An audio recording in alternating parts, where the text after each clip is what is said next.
Je m'appelle Johanna Miles. J'ai 26 ans. Et s'il y a une chose que j'ai apprise sur ma famille, c'est bien celle-ci, l'image passe en premier, la vérité en dernier. Et c'est toujours moi qui paie le prix de cet ordre des choses. Je n'ai pas été surprise quand les gens ont ri de moi. J'ai grandi avec ça. Les sourcils haussés, les soupirs, les regards qui disaient « fais un effort pour être comme tout le monde ». Mais rien ne m'avait préparé à ce moment. Un homme qui me connaissait à peine, le nouveau petit ami de ma sœur, s'est penché en arrière sur sa chaise pendant un dîner de famille et m'a demandé si j'étais toujours sans emploi, comme si c'était la chute d'une blague qu'il attendait de raconter. Tout le monde a ri. Mon père a même hoché la tête comme s'il était d'accord. Et pendant un instant, j'ai failli laisser passer. J'ai failli l'avaler comme je l'avais toujours fait. Mais le problème avec l'humiliation, c'est que parfois, elle vous frappe exactement au moment où vous en avez assez de prétendre que vous ne la ressentez pas. Et parfois, la personne qui pense tout savoir dit accidentellement une phrase qui en révèle plus sur elle-même qu'elle ne l'aurait jamais voulu. Parce que pendant qu'il continuait de parler, agissant comme s'il comprenait le monde mieux que moi, il a mentionné quelque chose qui ne collait pas. Quelque chose qui m'a coupé le souffle pendant une demi-seconde. Quelque chose qu'il n'aurait jamais dû dire devant moi. Je ne l'ai pas interpellé ce soir-là. Je n'ai pas élevé la voix. Je n'ai pas argumenté. Je l'ai juste regardé parler. J'ai laissé tout le monde savourer son rire. J'ai attendu tranquillement le moment où ses propres paroles reviendraient le hanter. Et quand ce fut finalement le cas, leurs visages sont devenus blêmes. Avant que je vous raconte ce qu'il a dit et ce qui s'est passé après mon départ, dites-moi, quelle heure est-il pour vous en ce moment? Et d'où regardez-vous? Je suis curieuse de voir jusqu'où cette histoire voyagera. Le dîner a eu lieu un dimanche soir tranquille. Je suis retourné en voiture chez mes parents avec cette boule familière dans la gorge, celle qui apparaissait toujours dès que j'entrais dans leur quartier. Leur rue était exactement la même que lorsque je suis parti pour l'université. Des pelouses taillées, des boîtes aux lettres assorties, des maisons prétendant que rien de désagréable ne s'était jamais produit derrière leurs portes. L'illusion était intacte, polie, rigide. Je me suis garé, j'ai pris une grande inspiration et je suis entré. Ma mère se tenait près de l'îlot de cuisine, disposant les assiettes comme si elle préparait une salle d'exposition plutôt qu'un repas de famille. Elle m'a accueilli avec un sourire qui ressemblait plus à une case cochée sur une liste. Elle ne m'a pas demandé comment j'allais.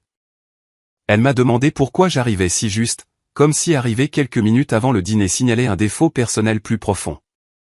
Je m'étais habitué aux commentaires qui oscillaient entre le poli et le critique, mais ils atterrissaient toujours au même endroit, ma présence était tolérée, jamais souhaitée. Mon père était assis à table, lisant une pile de courriers, levant à peine les yeux. Il m'a salué d'un signe de tête, l'effort minimal pour ne pas être impoli.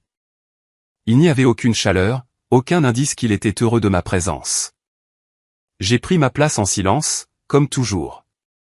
Quelques minutes plus tard, ma sœur est entrée avec un sourire impeccable, suivie de près par son petit ami, Evan Carter, l'homme qui avait transformé leur monde en une scène pour son charme. C'était la première fois que je le voyais dans un cadre familial complet. Il se déplaçait avec une confiance qui confinait à la performance, comme s'il auditionnait pour un rôle qu'il savait déjà avoir obtenu. Mes parents se sont illuminés dès son entrée, leur posture se redressant, leurs expressions s'éclaircissant. Je n'avais besoin de personne pour me l'expliquer. Il était exactement le genre de personne qu'il voulait revendiquer comme faisant partie de la famille. Nous nous sommes assis et la conversation a coulé autour de moi plus qu'avec moi. J'ai écouté ma mère interroger Evan sur sa semaine, riant trop fort à ses histoires fades. Mon père l'encourageait à en dire plus sur son travail, hochant la tête comme s'il comprenait chaque détail. Ma sœur rayonnait, ravie que les projecteurs se posent naturellement sur Evan sans aucun effort. Ils participaient tous à une pièce dont je ne connaissais pas le scénario, et je n'avais aucune envie d'auditionner. J'ai gardé la tête baissée et me suis concentré sur mon repas, mais l'atmosphère était impossible à ignorer. Ma mère me jetait parfois un coup d'œil, comme pour vérifier si je comptais apporter une contribution impressionnante. Mon père semblait soulagé chaque fois que je restais silencieuse. La dynamique n'était pas nouvelle, mais elle semblait plus vive ce soir-là, comme si tout le monde s'était mis d'accord à l'avance pour que je ne perturbe pas ce tableau parfait. Il n'a pas fallu longtemps pour que l'attention de la table se tourne de toute façon vers moi. C'était toujours le cas. Ce n'était pas de la curiosité, c'était une tradition. Ma famille avait une façon de m'inspecter sous couvert de conversation, cherchant des nouvelles qui confirmaient leurs hypothèses. Ils mesuraient le progrès en termes les plus simples, titres de poste, promotion, salaire, étapes importantes qu'ils pouvaient mentionner lors des rassemblements sociaux. Tout ce qui ne correspondait pas à ce moule était considéré comme un pas en arrière. Alors, quand le moment est venu, il est arrivé discrètement mais de manière prévisible. Evan s'est tourné vers moi avec un regard que j'avais vu sur d'innombrables personnes qui pensaient m'avoir cerné après 2 minutes d'observation. Il a demandé nonchalamment des nouvelles de mon travail. Son ton était léger, presque amical, mais en dessous se cachait autre chose, un calcul, l'attente que je fournisse une réponse qui renforcerait l'histoire qu'il avait déjà élaborée dans son esprit. J'ai répondu simplement, sans rien ajouter, et j'ai observé son expression changer subtilement. Ma mère s'est agitée sur sa chaise et la mâchoire de mon père s'est crispée. Ils n'ont rien dit, mais le silence suffisait à souligner leur malaise. Ma sœur a évité mon regard, s'occupant avec sa fourchette. L'air est devenu plus lourd, non pas à cause de ce que j'ai dit, mais à cause de ce qu'ils imaginaient que cela signifiait. Evan a profité de ce changement d'ambiance. Il s'est légèrement penché en arrière, m'étudiant avec une aisance qui semblait travailler. Il a commencé à parler de ses derniers projets, de son travail, de ses relations, tissant le tout de manière à se positionner comme quelqu'un d'impressionnant, d'accompli, d'enviable. Ma famille écoutait avec empressement, absorbant chaque détail comme si chaque mot confirmait qu'il était tout ce qu'il voulait. J'étais assise, immobile, à regarder, écouter, attendre. Rien de dramatique ne s'est produit à ce moment-là. Pas de voix élevée, pas de dispute, pas de confrontation. Mais la façon dont il parlait, les termes spécifiques qu'il utilisait, les organisations qu'il mentionnait en passant, quelque chose a attiré mon attention. Pas assez pour réagir sur le champ, mais assez pour laisser une trace. Et au moment où le dessert a été servi, je savais déjà que je ne l'oublierais pas. L'ambiance a changé alors que la soirée devenait plus calme. Cela s'est produit d'une manière qui semblait presque répétée, comme si la nuit avait enfin atteint la scène que tout le monde attendait. La conversation a dérivé, les assiettes se sont vidées, et les rires autour de la table se sont adoucis en un murmure chaleureux. C'est alors qu'Evan s'est légèrement penché en avant, balayant la pièce du regard avec l'aisance satisfaite de quelqu'un prêt à reprendre le devant de la scène. J'ai reconnu le rythme. Il avait préparé cela toute la soirée. Il a fait un commentaire sur l'ambition, assez vague pour paraître inoffensif, mais assez pointu pour atterrir exactement là où il le voulait.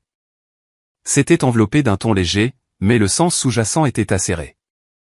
Ma mère a ri la première, un rire rapide et poli, le genre de rire qu'elle utilisait quand elle voulait encourager une certaine direction.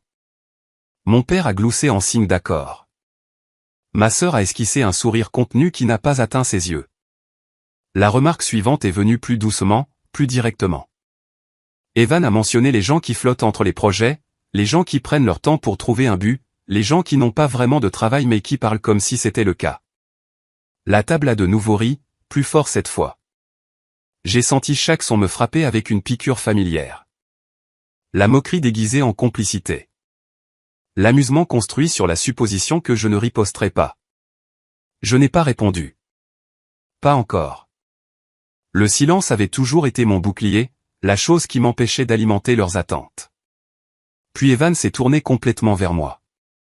Il n'a pas eu besoin de dire mon nom. L'implication était claire avant même que les mots ne se forment. Il a demandé si j'avais encore du temps libre pendant la journée, une phrase douce qui portait le poids d'une étiquette que j'avais entendue plus d'une fois, sans emploi. C'était assez désinvolte pour qu'il puisse nier toute intention, mais assez évident pour que mes parents échangent des regards entendus. Ma mère a soupiré, une petite expiration contrôlée qui suggérait qu'elle attendait ce moment. Mon père a posé sa main sur son verre, le faisant tourner lentement comme s'il se préparait à livrer un léger sermon. J'ai senti la chaleur monter à mes joues, non pas par embarras, mais à cause du schéma prévisible qui se déroulait devant moi. Ça se passait toujours comme ça. Quelqu'un insinuait quelque chose. Tout le monde riait, et la responsabilité de gâcher l'ambiance me revenait si je réagissais. C'était un vieux scénario, que nous avions joué trop de fois pour que ce soit accidentel. Evan a continué de parler, développant l'idée de stabilité, de succès, d'éthique de travail. Il parlait comme un conférencier s'adressant à une salle d'étudiants avides. Ma famille écoutait avec une admiration sincère, chaque hochement de tête renforçant la version de lui qu'il voulait croire. Ma sœur le regardait comme s'il était l'incarnation de tout ce qu'elle avait espéré présenter à la famille. Je le regardais avec une conscience différente, la conscience que quelque chose dans son récit policé ne concordait pas. Alors qu'il passait à la description plus détaillée de son travail, j'ai saisi la première irrégularité. C'était petit, presque imperceptible, le genre de détail que la plupart des gens ignoreraient.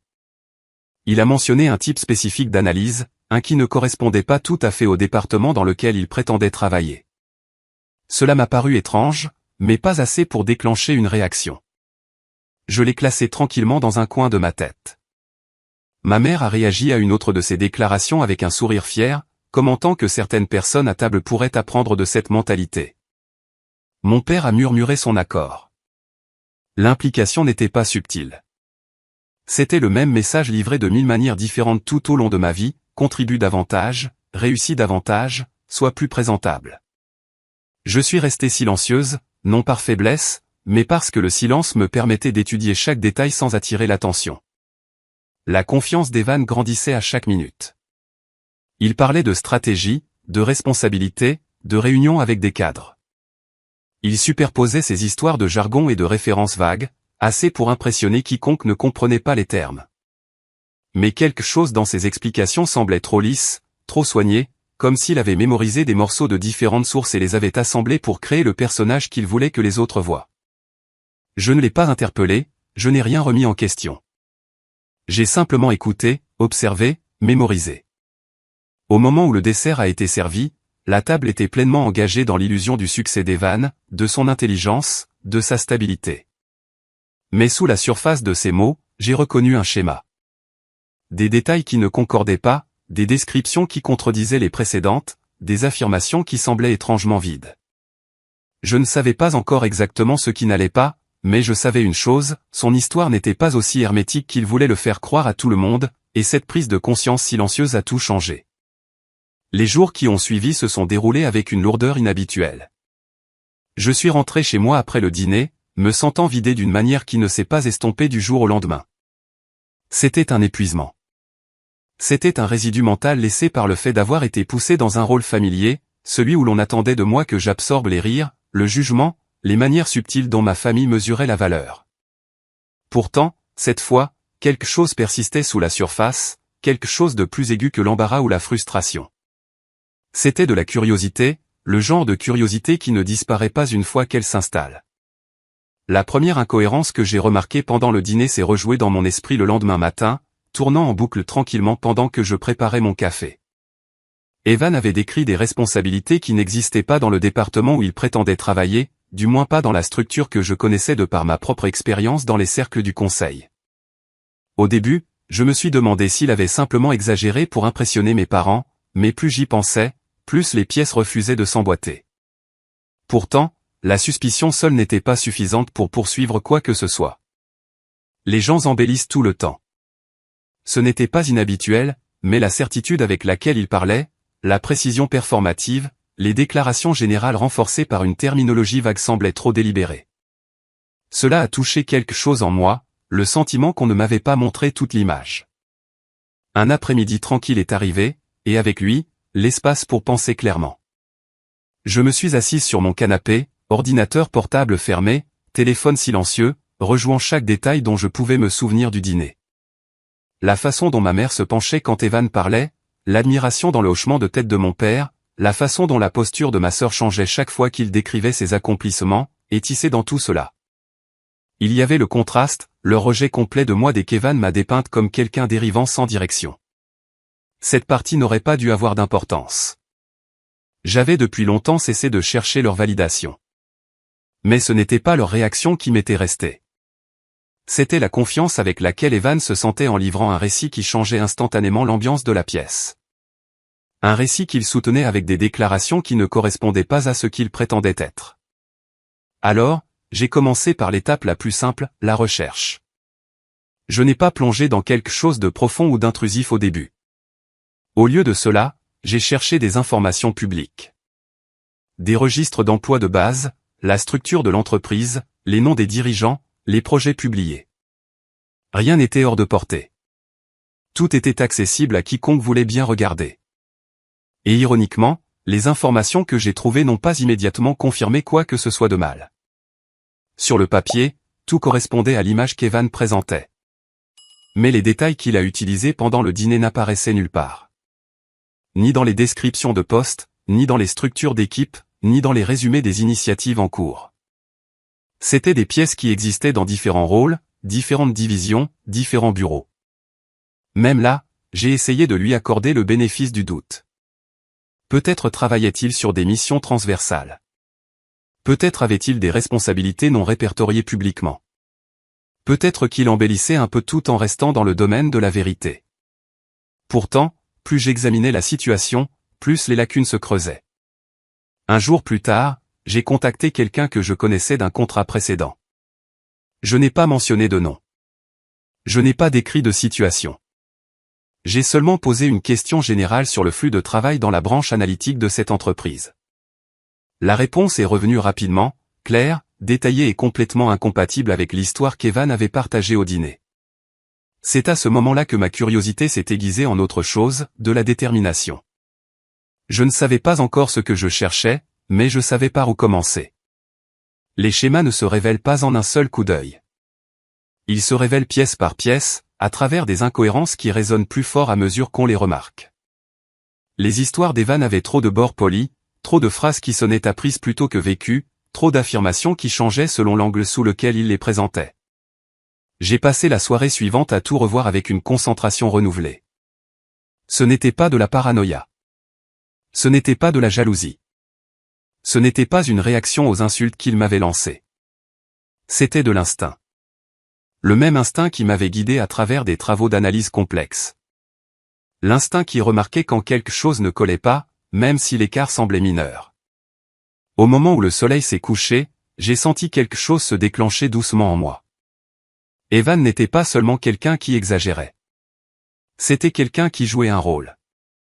Et quand les comédiens s'appuient sur des scénarios, la vérité se révèle toujours au moment où ils quittent la scène. Je n'ai confronté personne.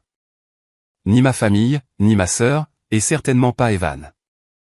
Je n'ai dit à personne ce que je faisais. Je n'ai rien laissé entendre. J'ai simplement laissé les questions guider mes prochaines étapes, sachant que les réponses viendraient si je suivais les incohérences jusqu'à leur source. Et même si je ne m'en rendais pas compte alors, tout ce qui a suivi a commencé avec cette seule décision de regarder de plus près. L'étape suivante est venue discrètement, presque sans planification. Elle a commencé par un simple message à Alex Nuan, quelqu'un avec qui j'avais collaboré lors d'une mission contractuelle. Alex était le genre de personne qui se souvenait des petits détails, le genre qui pouvait retrouver des informations sans laisser de traces. Ce n'était pas un ami proche, mais il respectait mon travail et faisait confiance à mon jugement. Quand je lui ai demandé s'il avait le temps de se pencher sur quelque chose, il n'a pas demandé pourquoi. Il a seulement demandé ce dont j'avais besoin. Je ne lui ai pas donné toute l'histoire d'Evan. Je n'ai pas mentionné ma famille, le dîner ou les insultes. Je suis resté professionnel, juste un nom, une entreprise et quelques questions vagues sur les registres d'emploi. Alex a accepté de vérifier, a dit que cela pourrait prendre un jour ou deux, et c'était suffisant. J'ai ensuite fermé mon téléphone et me suis forcé à prendre du recul, au moins pour un moment. Mais la distance n'a pas calmé mes pensées. Je me suis surprise à repasser en revue tout ce que j'avais observé récemment. Il y avait un rythme dans le comportement d'Evan. Il se présentait comme quelqu'un d'important, quelqu'un dont la présence exigeait automatiquement le respect. Les gens répondaient à cette confiance, y compris ma famille. Plus je l'étudiais, plus il devenait clair qu'il ne se contentait pas de maintenir une image, il la protégeait. La confiance polie, les histoires soignées, la manière transparente avec laquelle il réorientait les questions, tout indiquait quelqu'un qui avait répété chaque version de lui-même avant de la révéler aux autres. L'idée ne m'a pas mise en colère. Elle m'a rendu concentré. Tard ce soir-là, Alex a envoyé un message disant qu'il avait trouvé quelque chose d'inhabituel dans les documents publics. Rien d'illégal, rien d'alarmant, juste étrange. Le nom d'Evan apparaissait sur des documents liés à une petite entité de conseil enregistrée à partir d'une suite de bureaux virtuels. L'entreprise n'avait pas de site web, pas de liste de personnel, pas d'historique de projet. Elle existait sur le papier et nulle part ailleurs. La découverte ne m'a pas surprise, mais elle a approfondi ma curiosité. Les gens enregistrent de petites SARL tout le temps.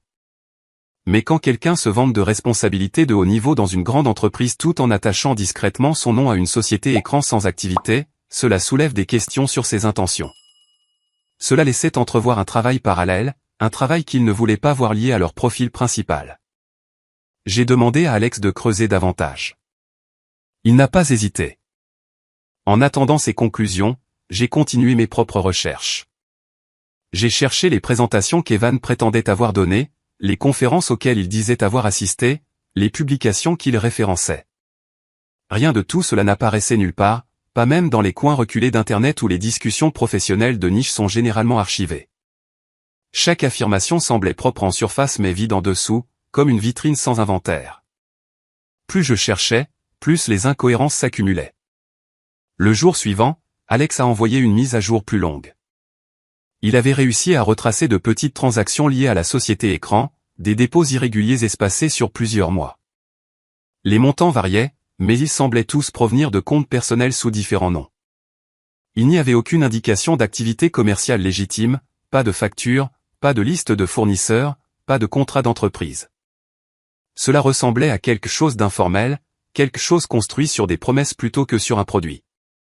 Et soudain, le souvenir d'Evan décrivant des engagements d'investisseurs privés pendant le dîner a pris un sens que j'aurais préféré qu'il n'ait pas. Il ne collaborait avec personne. Il collectait discrètement de l'argent auprès de personnes qui lui faisaient probablement confiance parce qu'il semblait assez compétent pour être cru. Je n'ai pas sauté aux conclusions. Je n'ai pas supposé d'intention criminelle, mais le schéma était clair. Evan n'était pas la personne qu'il prétendait être, et son identité professionnelle reposait davantage sur la performance que sur un travail réel. Cette prise de conscience n'a pas apporté de satisfaction.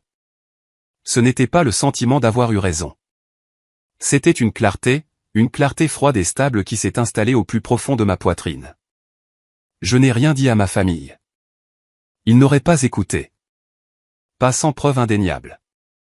Ma mère aurait rejeté cela comme de la spéculation. Mon père m'aurait dit de ne pas m'en mêler. Ma sœur aurait défendu Evan parce que protéger l'image comptait plus que d'examiner la vérité. Alors, j'ai tout gardé pour moi. J'ai examiné chaque document qu'Alex a envoyé. J'ai rembobiné chaque souvenir de ce dîner. J'ai assemblé chaque détail qui n'avait pas de sens à l'époque, mais qui formait maintenant un schéma cohérent. Ce n'était pas seulement de l'exagération. Ce n'était pas un embellissement inoffensif. C'était une fabrication superposée soigneusement à la vérité, polie jusqu'à ce que même lui croie à son propre récit. Au moment où j'ai fermé mon ordinateur portable ce soir-là, une chose était certaine. Quoi qu'Evan construisait en coulisses, ce n'était pas stable. Ce n'était pas durable, et ce n'était pas inoffensif. Et que ma famille veuille y faire face ou non, la vérité allait faire surface d'une manière ou d'une autre. L'invitation au mariage est arrivée plus tôt que prévu. Une enveloppe crème avec des lettres dorées est apparue dans ma boîte aux lettres, soigneusement adressée comme si la formalité pouvait tout déguiser. Je l'ai ouverte sans hésitation. Le nom de ma sœur était imprimé en haut dans une écriture élégante, associé à celui d'Evan dans une police assortie. La carte indiquait une date, un lieu et une demande aux invités d'assister à une célébration de nouveau départ. Je l'ai fixée plus longtemps que nécessaire, non par sentimentalisme, mais par une conscience tranquille de ce que l'événement allait devenir. Le lendemain, j'ai soumis ma confirmation de présence en ligne. J'ai coché « Présente », fermé mon ordinateur portable et laissé l'email de confirmation non lu. Ce n'était pas une décision émotionnelle. Elle n'était pas motivée par la rancune ou le désir de perturber quoi que ce soit. C'était pratique. S'il devait y avoir un moment où toutes les pièces convergeraient, ce serait là. À l'endroit où les apparences comptaient le plus pour ma famille. Le silence a suivi. Mes parents n'ont pas cherché à savoir si je comptais venir. Ma sœur ne m'a pas envoyé de SMS pour partager son excitation ou des questions logistiques. Ils ont tous continué leur vie comme si le dîner n'avait jamais eu lieu, comme si la distance entre nous était quelque chose de naturel plutôt que le résultat de choix faits à cette table. Le calme ne me dérangeait pas. Il me donnait de l'espace pour réfléchir, observer, planifier. Quelques jours plus tard, un message d'Alex Nuan est apparu sur mon téléphone. Il avait trouvé quelque chose de nouveau dans les dossiers, quelque chose qui faisait passer la situation de suspecte à sérieuse. J'ai ouvert le fichier qu'il a envoyé, parcourant des listes de transactions, des horodatages et des feuilles de calcul qu'il avait réorganisées pour plus de clarté. Les dépôts sur le compte de la société écran d'Evan n'étaient pas aléatoires. Ils formaient un schéma lorsqu'ils étaient classés chronologiquement. Les montants augmentaient progressivement, puis grimpaient en flèche, puis se stabilisaient. Ils ressemblaient à des tours de financement personnels échelonnés plutôt qu'à des revenus d'un travail légitime. La partie la plus alarmante est venue ensuite. Alex avait retracé 2 des paiements entrant jusqu'à des individus qui avaient déposé des plaintes pour de petites créances dans le passé pour des investissements non restitués. Rien de majeur, rien de publiquement lié à Evan, mais assez pour montrer un lien entre son activité privée et des participants mécontents. Ce n'était pas une preuve définitive d'acte répréhensible, mais cela suggérait une structure construite sur des promesses plutôt que sur des résultats. Je suis resté immobile après avoir lu le dossier, absorbant chaque détail avec une concentration calme qui m'a surprise moi-même. Il ne s'agissait plus seulement de le démasquer. Il ne s'agissait même plus de protéger ma famille de l'embarras, un souci que j'avais depuis longtemps cessé de porter. Il s'agissait de reconnaître le mal qu'il était capable de causer si personne n'intervenait. Une semaine avant le mariage, le lieu de la réception a envoyé un email de masse pour rappeler aux invités le programme. Ma sœur l'a transféré dans le groupe de discussion familiale, ajoutant un court message sur le code vestimentaire et les instructions de stationnement. J'ai répondu par un simple accusé de réception. Elle a réagi avec un emoji pouce levé, rien de plus. C'était le contact le plus important que nous ayons eu depuis le dîner. Le jour du dîner de répétition, j'ai reçu un autre fichier d'Alex. Celui-ci contenait quelque chose de différent. Des captures d'écran d'un forum en ligne où les utilisateurs discutaient d'opportunités d'investissement privé. Un profil qui correspondait au style d'écriture d'Evan apparaissait à plusieurs reprises, faisant la promotion d'un projet d'écrit avec des mots à la mode mais manquant de documentation transparente. Certains utilisateurs le louaient. D'autres remettaient en question la légitimité de ses affirmations. L'un d'eux mentionnait avoir perdu une somme d'argent importante. Le message datait de près de 2 ans. C'était suffisant. Pas assez pour que les autorités agissent. Pas assez pour l'accuser publiquement sans contexte, mais assez pour que je comprenne l'ampleur de ce qu'il tentait de construire et le danger dans lequel ma sœur s'apprêtait à entrer en liant sa vie à la sienne. Je n'ai pas fait de plan au sens traditionnel du terme. Il n'y a pas eu de longue répétition, pas de montée en puissance dramatique, pas de monologue répété. J'ai simplement tout rassemblé. Chaque document, chaque incohérence, chaque information qu'Alex a découverte et je l'ai stockée dans un seul dossier. Les faits n'avaient pas besoin d'être embellis. Ils n'avaient besoin que du bon moment. Le mariage offrait ce moment. J'ai placé le dossier sur mon bureau ce soir-là, organisé et prêt. Je ne me sentais ni héroïque, ni anxieuse, ni vengeresse. Je me sentais stable, ancré par la compréhension que la vérité n'exige pas de théâtralité. Elle n'exige qu'un bon timing. Et quand ce timing arriverait, j'avais l'intention d'être préparé. Le matin du mariage est arrivé avec une quiétude étrange. Je me suis rendu au lieu de la cérémonie sans urgence, suivant la longue route vers le vignoble où la cérémonie devait avoir lieu. Le ciel était bas, d'un gris sourd qui ne correspondait pas aux décorations festives bordant le chemin. Les invités se déplaçaient en groupes coordonnés, ajustant leurs costumes, lissant leurs robes, riant légèrement. Je marchais seul, ne portant rien d'autre qu'une petite pochette avec le dossier à l'intérieur. Il n'était pas lourd, mais sa présence manquerait. La cérémonie a commencé sans délai. Ma sœur a descendu l'allée, radieuse, pleine d'espoir, inconsciente. Evan attendait avec une confiance travaillée, portant un sourire qui semblait gravé sur son visage. Les applaudissements se sont élevés lorsqu'elle l'a rejoint. Les vœux ont été échangés. Les alliances ont été glissées. Les appareils photos ont flashé. Tout s'est déroulé en douceur, sans faille, comme une performance conçue pour un montage des meilleurs moments. Puis vint la réception. Les tables se sont remplies, les verres ont teinté, les conversations se sont superposées. Mes parents flottaient à travers la salle, saluant les invités, rayonnant de fierté. Ma sœur et Evan ont fait leur entrée, recevant les félicitations de toutes parts. Ils ressemblaient au couple parfait, à l'histoire de succès parfaite. Et c'est peut-être pour cela que le moment semblait opportun, car les illusions sont plus vulnérables lorsque les gens y croient le plus. J'ai attendu que les discours soient terminés et que les invités commencent à se diriger vers le buffet. J'ai marché vers les jeunes mariés d'un pas assuré, ni pressé, ni hésitant. Ma sœur m'a vu la première. Elle a eu l'air surprise, presque soulagée, comme si ma présence signifiait quelque chose de bon. Evan ne m'a remarqué que lorsque je me suis arrêté devant eux. Je n'ai pas élevé la voix. Je n'ai pas fait de scène. J'ai simplement ouvert le dossier et je l'ai tendu. Il a jeté un coup d'œil au papier, puis à moi, la confusion traversant son visage. Ma sœur s'est penchée pour voir ce que je lui montrais. Son expression a changé lentement. D'abord la curiosité, puis la confusion, puis une raideur qui s'est répandue comme du givre. À l'intérieur du dossier se trouvaient les documents qu'Alex avait vérifiés, les schémas financiers, les dépôts publics, les résumés de litiges, les captures d'écran de forum. Rien d'embelli, rien de spéculatif, juste la vérité disposée dans un ordre clair. Le comportement d'Evan s'est immédiatement fissuré.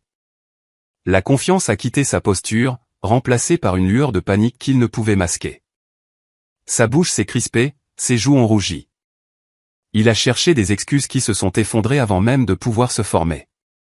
Ma sœur a reculé légèrement, sa respiration inégale. Les invités autour de nous ont commencé à remarquer la tension, leur conversation s'estompant en murmures prudents. Mes parents se sont approchés, leurs expressions passant de l'irritation à l'alarme en voyant les papiers. Je n'ai pas expliqué. Je n'ai pas accusé. Je n'ai pas raconté ses actions. J'ai seulement dit une phrase. Calme, stable, indéniable, tu devrais savoir qui tu as épousé. Le silence qui a suivi a été plus lourd que toute confrontation que j'aurais pu orchestrer. La réaction d'Evan a fait le reste, sa défensive, ses tentatives frénétiques de rejeter les preuves, son incapacité à fournir une explication cohérente. Chaque réponse en révélait plus que les documents eux-mêmes. Ma sœur le regardait se décomposer en temps réel, le masque poli dont elle était tombée amoureuse s'effondrant devant toute une salle. Mes parents ont réagi exactement comme je m'y attendais. Ils m'ont blâmé. Ma mère a insisté sur le fait que j'essayais de gâcher la journée. Mon père a dit que je ramenais tout à moi. Leurs paroles ne m'ont pas surprise. Elles étaient les échos de chaque moment où ils avaient rejeté mon point de vue en faveur de celui qui se tenait plus grand, parlait plus fort ou projetait de la certitude. Je ne suis pas resté pour me défendre. Je n'ai pas attendu de validation ou d'excuses.